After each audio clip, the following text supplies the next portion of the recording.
بسم اللہ الرحمن الرحیم نحمدہ نصلی علی رسولہ الکریم اما بعد۔ اللہ تعالیٰ نے قرآن پاک میں صالحہ عورتوں کی تعریف میں یہ کلمات ارشاد فرمائے ہیں۔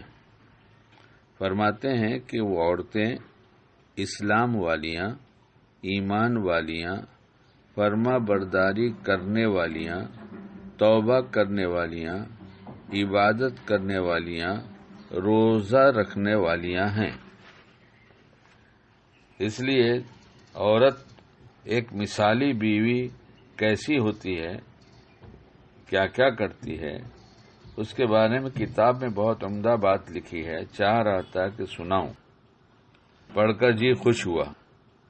ایک مثالی بیوی کبھی یہ نہیں بھولتی کہ وہ عورت ہے، اپنے مطالبات و ضروریات کو عمدہ انداز میں مرد کے سامنے پیش کرتی ہے۔ وہ بات کرنے کے فن سے بخوبی واقف ہوتی ہے، صرف اپنے خاوند سے محبت کرتی ہے، مال کو محبت کی سب سے بڑی علامت نہیں سمجھتی، اپنے شوہر کی بات خوب توجہ سے سنتی ہے اور ضد اور طعنہ زنی نہیں کرتی، فضول باتوں سے احتراز کرتی ہے اور لینے سے پہلے دیتی ہے۔ اپنی زبان کو کام کاج کے دوران بھی اللہ کے ذکر سے تر رکھتی ہے۔ بازار میں بہت کم جاتی ہے، بازار کی تمام ضروریات اپنے شوہر یا باپ اور بھائی کے ذریعے پوری کرتی ہے۔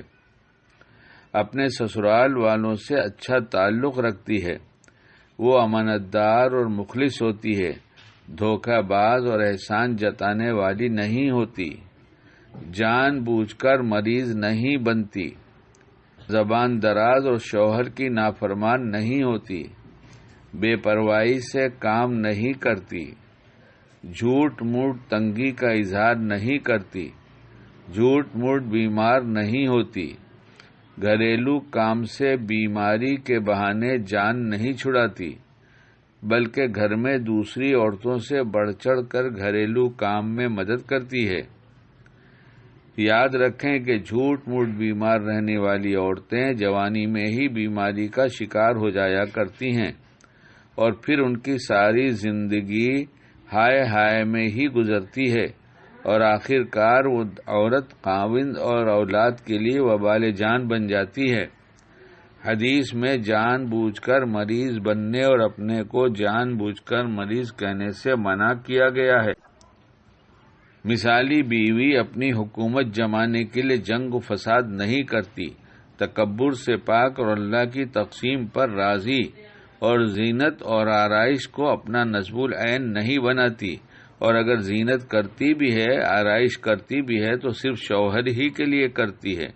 وہ ایک ایسی صالحہ عورت ہوتی ہے جس کی تعریف نبی صلی اللہ علیہ وسلم یہ فرمائی کہ صالحہ عورت دنیا کی عظیم ترین نعمتوں میں سے ایک نعمت ہے کہ باقی تمام نعمتیں اس سے ہیچ ہیں، اور وہ ایمانیات میں اپنے شوہر کی معاون اور مددگار ہوتی ہے، اس کو نماز، روزہ، حج اور زکوٰۃ کی ادائیگی پر ابھارتی ہے، نماز اور اذان کے اوقات اہل خانہ اور شوہر کی سہولت کے لیے یاد رکھتی ہے، اس کو نماز اور اذان کے وقت نیند سے بیدار کرتی ہے، اللہ تعالیٰ اور اس کے رسول صلی اللہ علیہ وسلم سے محبت کرتی ہے، 5 وقت کی نماز پڑھتی ہے اور فرض نمازوں میں تاخیر نہیں کرتی، وقت ہوتے ہی نماز پڑھنے کی کوشش کرتی ہے اور اپنی اولاد کو اس کی ترغیب دیتی ہے، بلکہ اپنے ملنے جلنے والی سہیلیوں کو دینی کاموں کی ترغیب دیتی ہے۔ اللہ تعالیٰ سب کو ایسی صالحہ بیوی عطا فرمائے جن کی تعریف اللہ تعالیٰ اور اس کے نبی صلی اللہ علیہ وسلم نے اپنی اپنی زبان سے فرمائی ہے۔ عجیب بات، عجیب مضمون ہے۔ اگر یہ ہمارے گھر کی عورتیں مان لیں تو کتنا کام بن جائے، گھر کتنا پرسکون بن جائے۔ اللہ تعالیٰ مردوں کو بھی عورتوں کے حقوق ادا کرنے کی توفیق دے اور عورتوں کو بھی مردوں کے حقوق کی ادائیگی کی توفیق عطا فرمائے۔